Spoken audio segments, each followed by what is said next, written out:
If you're trying to use money that requires banks, you can't trust the banks, right? You certainly can't trust the banks in Africa and South America and most of Asia. It used to be Americans thought they could trust American banks. Now they're realizing that they can't trust American banks. So the first order impact of the banking crisis is people think, well, maybe the money I had in the bank's going away, and so I ought to put it in a bank in cyberspace that isn't controlled by the government or by the bankers, and that's Bitcoin. The second order impact is the solution to the banking crisis is print more dollars. And if you print more dollars, the actual monetary inflation rate goes 10%, 15%, 20%. So why do you think those bonds crashed? Because they're actually claims on dollars. Do you really want to hold $1 billion of Zimbabwe dollars? What if I offered you 10 billion Zimbabwe dollars? I mean, the answer is it's going to a nickel, okay? So if the paper currency keeps crashing, then you can't own anything that's currency related. You can't own a currency derivative. You need to own something that politicians can't print more of. Okay, well, that's oil. That's land. But the problem is, try hauling 100,000 barrels of oil from where you are to London, where you want to be. How are you going to do that? I'll give you $1 billion of land in Central Africa, and then someone takes over with machine guns and declares that everyone with large amounts of land now loses it. That happened in Zimbabwe. You're going to pick up the land on your back and carry it to France? So it's simple. If people lose faith in the banks, they lose faith in the currency. When they lose faith in the currency, they lose faith in the government. When you lose faith in the bank, the currency, and the government, and someone says, what can you trust? The answer is you can trust Bitcoin because you can custody your own asset, you can run your own node. And at the end of the day, even if the Chinese want to shut it down, they can't. If the Russians want to shut it down, they can't. If any nation state wants to shut it down, they can't. If the US wanted to shut it down, they can't. And so everybody wants something that they can trust that is beyond the reach of a corrupt politician, a corrupt corporate executive. They don't have to be corrupt. They can just be well-meaning, trying to do the right thing in a misguided fashion and meddling with your economic life. If there's ever been a time for you to make that argument and make it aggressively and scream it off at the top of your lungs is right now, especially the fact that 3 out of the 4 largest banks that ever gone out of business in the history of America were done in the last. You got WAMU was the biggest, which was September of 2008, $307 billion. First Republic was $212 billion. That was May 1st. Silicon Valley Bank, March 10th, $209 billion. Signature Bank, March 12th, $110 billion. And the next one, closest one to it, is IndyMac. If you remember IndyMac, it was only a $31 billion company back then in 2008. So someone may be listening to this and say, oh my God, oh man, this guy's right. Maybe I ought to start moving my money out of my bank as soon as possible. And, you know, Jamie Dimon, I know these guys are trying to get people not to take their money out of the bank and have too many bank runs, because if they do that and, you know, some are taking their money out of their bank and putting it in the money market, is Michael saying take my money out and put it in Bitcoin? Or are you saying maybe take it and put it in a bigger bank? So are you saying that these 3 out of 4 largest banks that went out of business, there's more to come and things are going to get uglier than what it's been last 90 days? Or are you just saying the fact that if you keep your money in the bank, at any point they can make that decision and control your money? I'm saying that money is a store of value, and there are multiple monies, and they're not created equal. So let me give you the world's worst money. The worst money in the world is like Argentine pesos or Venezuelan bolivars or Zimbabwe dollars or Nigerian naira. Weak money. The official inflation rate in Argentina is 105%. But that's the official rate, which is that understates it. The actual inflation rate would be higher. And if the inflation rate is running 100%, that means your money is losing half of its value every 12 months. That means that within 10 years, you have nothing. Okay, so bad currency or bad money loses all of its value over the course of a few years. In Venezuela, you lose all your value in 36 months. In Argentina, in 10 to 20 years, the Argentine peso was 1 to the dollar 21 years ago. If you had $1 million 21 years ago, the Argentine peso right now is about 480 to the dollar. So that's not a 99% loss. That's a 99.8% loss, right? In how many years? 21 years. Okay, so what I'm saying is you don't have money if you have weak currency. Now let's take strong currency. Well, the strongest currency in the world is the dollar. That's not money. You're losing 99% of your wealth over the course of 90 years in the US dollar, maybe more. The only difference between the US dollar and the peso is whereas it takes 20 years to lose your family's fortune in the peso, it takes about 90 years to lose your family's fortune in the dollar. My house in Miami Beach was $100,000 in 1930. It was appraised at $46 million a few years ago. Do the calculation. It's on a path to be worth $100 million, which means that the US dollar will have lost 99.9% of its value over 100 years. Warren Buffett knows this. Charlie Munger knows this. Basically, the bottom line there is your money in the bank isn't money. Okay, so the answer is you shouldn't have any money in a bank.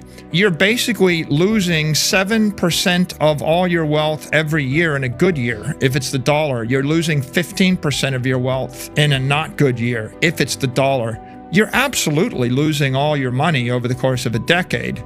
So that's kind of weak money. Awful money is developing world money, the Lebanese pound. The Lebanese pound got devalued. I mean, you would have lost all your money in 5 years if you had the pound. The strongest money, decent money, okay money was gold, but not great.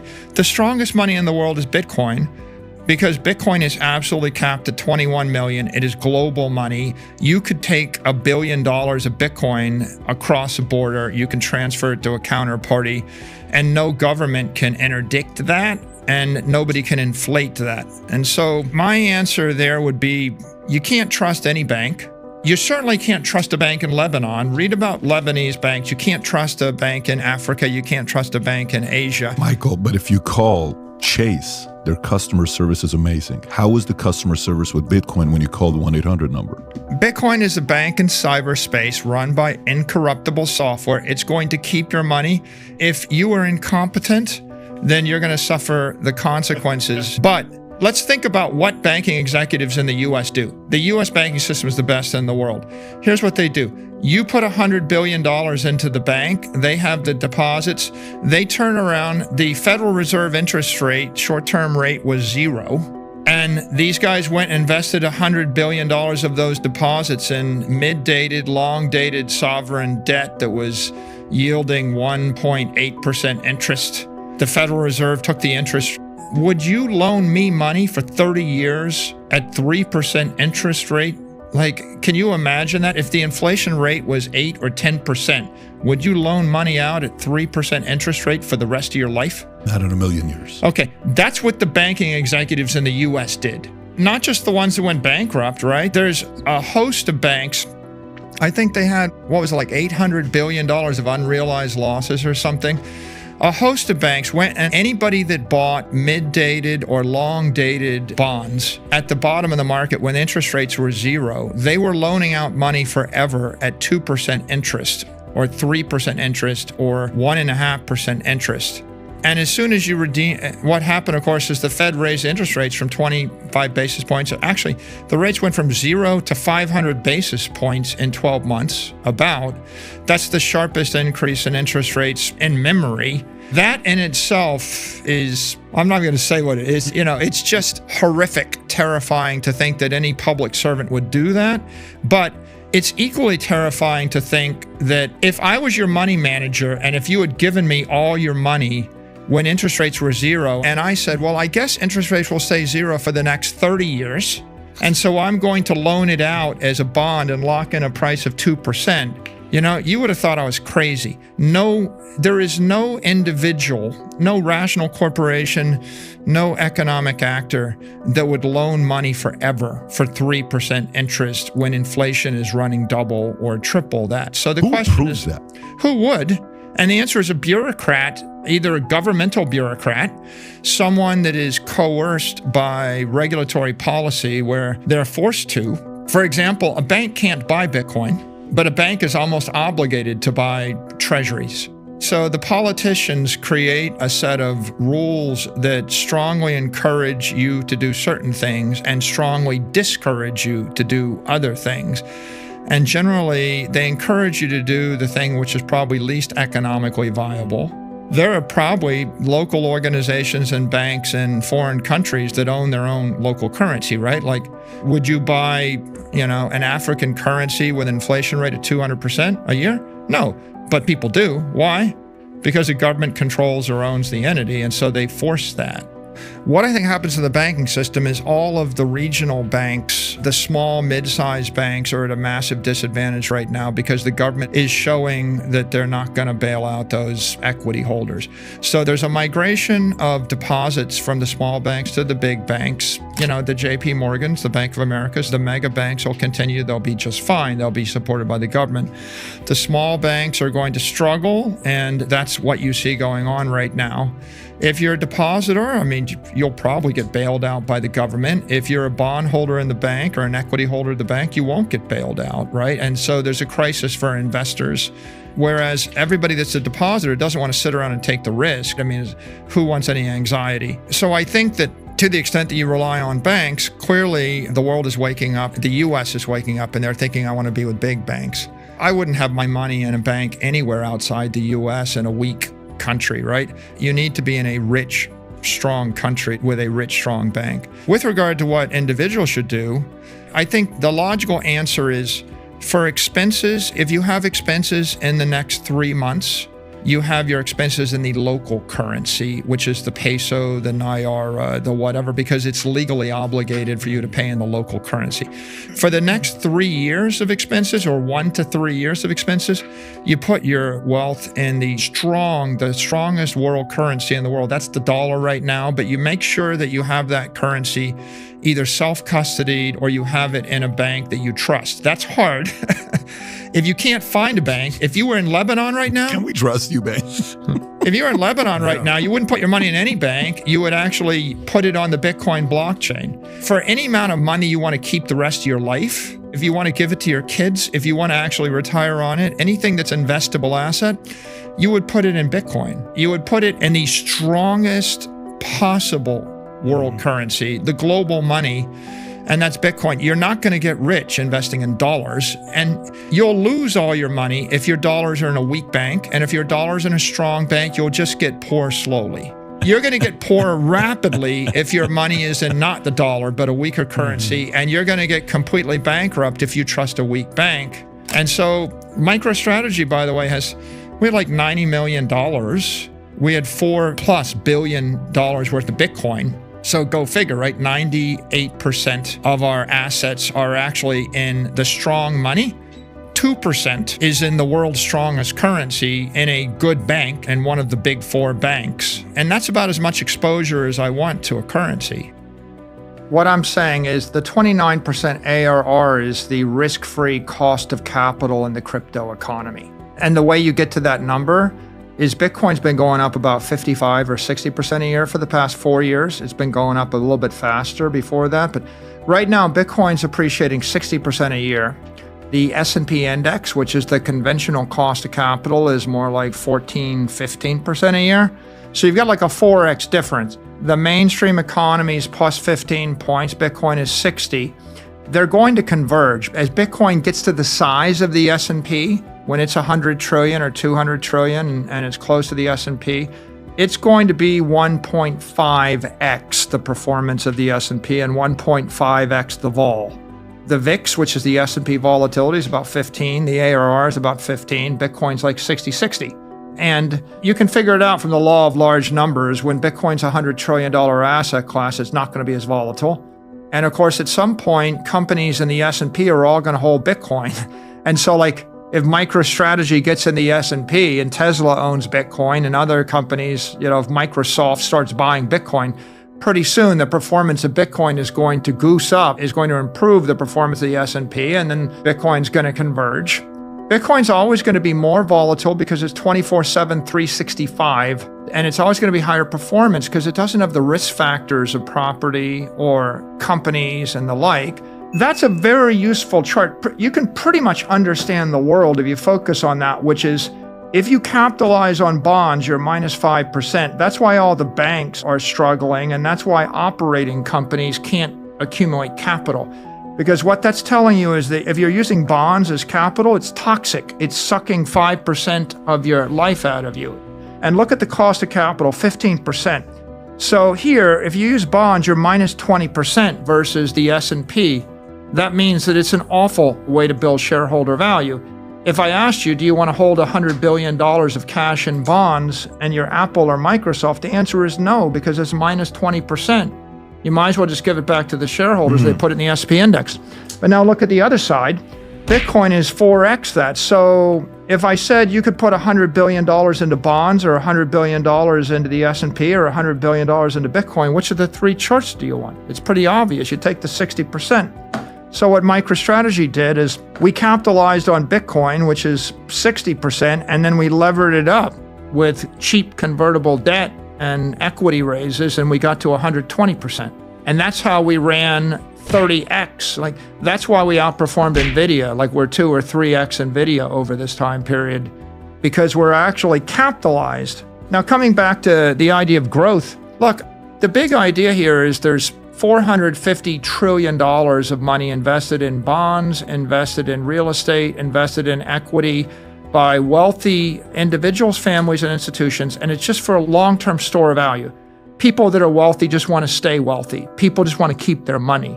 So they're buying these store of value assets from the 20th century, and those store of value assets, they kind of bleed 3% energy because of famine and hurricane and war and inflation and competition and obsolescence and accident and torts and unions, and fill in the blank with all the things that cause your investment not to work. That's 3% of 450 trillion. That's like 10 to 15 trillion dollars of entropy, of chaos every year. So the big idea is Bitcoin is just here. The money is just running from the 20th century to the 21st century. It's moving from physical space to cyberspace. It's moving from the finance space to the digital economy, the analog to the digital. What we're saying is sometimes the most lucrative thing you can do is do nothing. That is to say, I'll give you an example. You have $1 billion, you're in Africa, and I tell you, you can go and invest in anything in Africa. You got to hold it for 30 years. I'll give you 1,000 guys to analyze everything. Or you can buy $1 billion of Bitcoin. And you're like, well, the $1 billion of Bitcoin is doing nothing. I'm like, yeah, you're keeping the $1 billion forever and you're doing nothing. The $1 billion invested in Africa is I'm taking Egyptian risk. I'm taking Zambia, Central Africa risk. I'm taking Nigeria risk. I'm taking risk on that ranch. So most of the time people have to take risks and then they got to worry about it. Bitcoin is risk stripped away from the capital and inflation stripped away from the capital. So when I evaluate any investment, my view is, okay, well, is it going to give me a risk-free 29% ARR? By the way, coming back to that, it's like 60% ARR collapsing down to like 20% over 21 years, and the average works out to 29%.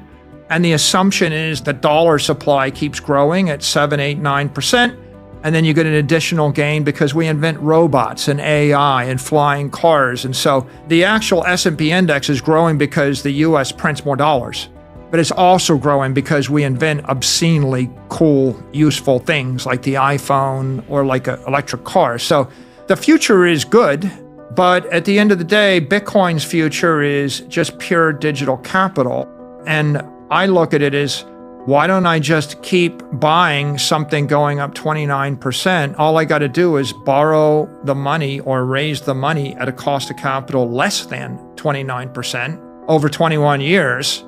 You could buy Manhattan real estate every decade for 300 years and always pay more than the previous guy paid, and it would still be a good idea.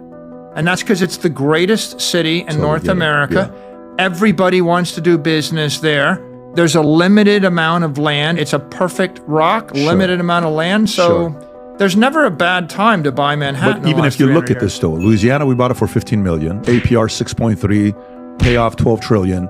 California 1848 for 18 million, 7.78 trillion. Alaska for 7.2 million in 1867. It's a trillion, 7.8. You're saying Bitcoin's going to be 240 trillion in 21 years. Yeah.